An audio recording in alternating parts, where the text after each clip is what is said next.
प्रभु नित्यानंदा श्री अद्वैत गदाधर श्री रामचारी गौर भक्तवृंदा। हरे कृष्णा कृष्णा कृष्णा हरे हरे, हरे राम राम राम हरे हरे। उपनयन संस्कार तथा पूर्व विद्या अध्ययन आरंभ। बंधु बांधवों की बात सुनकर तथा पुत्र की तीव्र इच्छा जानकर जगन्नाथ मिश्र ने विचार किया कि जो हमारे भाग्य में लिखा है वह तो घटित होगा ही, अंत निमाई की पढ़ाई आरंभ कर देनी चाहिए।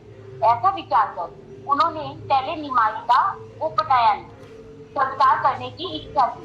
इस अनुष्ठान पर उन्होंने अपने समस्त बंधु बांधवों को आमंत्रित किया। शुभ मास में, शुभ दिन में, शुभ क्षण में श्री गौरहरि ने यज्ञ सूत्र धारण किया।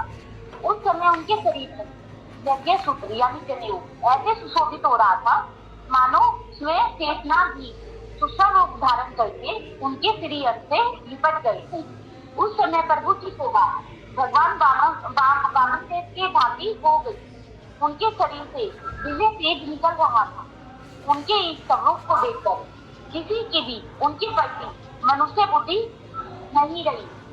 प्रति श्री गौर हाथ में दंड तथा कंधे पर झोली धारण करके सबके घर जाकर भिक्षा मांगने लगी।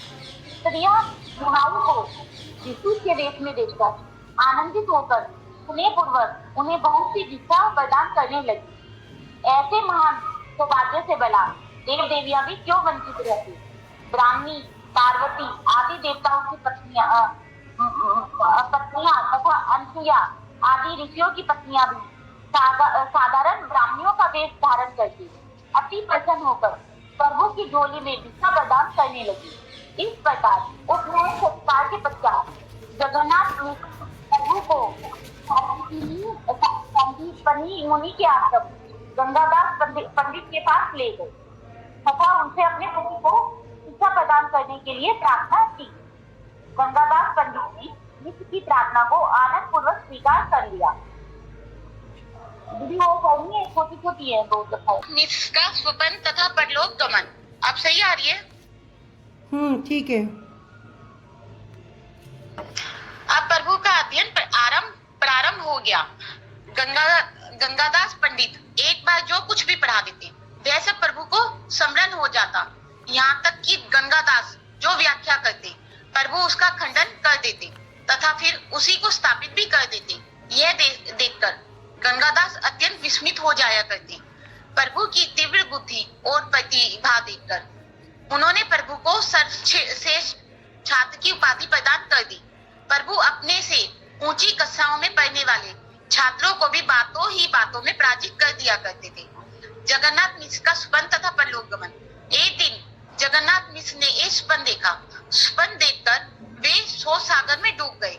सैया से उठते ही भगवान को प्रणाम करते हुए कहने लगे, हे कृष्ण, हे गोविंद प्रभु, मैं आपसे केवल एक ही बात चाहता हूँ कि मेरा निमाई गिरस्त होकर मेरे घर में ही रहे।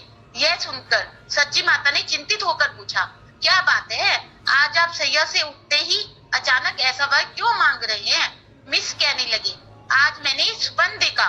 निमाई का सिर मुंडा हुआ था तथा वह एक अद्भुत सन्यासी के वेश में था। कभी वह किस्म किस्म कहकर रो रहा था तो कभी हंस रहा था। चारों ओर से लाखों लोग आनंद पूर्वक उसकी स्तुति कर रहे थे।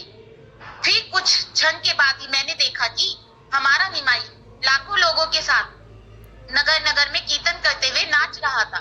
फिर मैंने देखा कि निमाई समस्त भक्तों को साथ लेकर नीलाचल चला गया।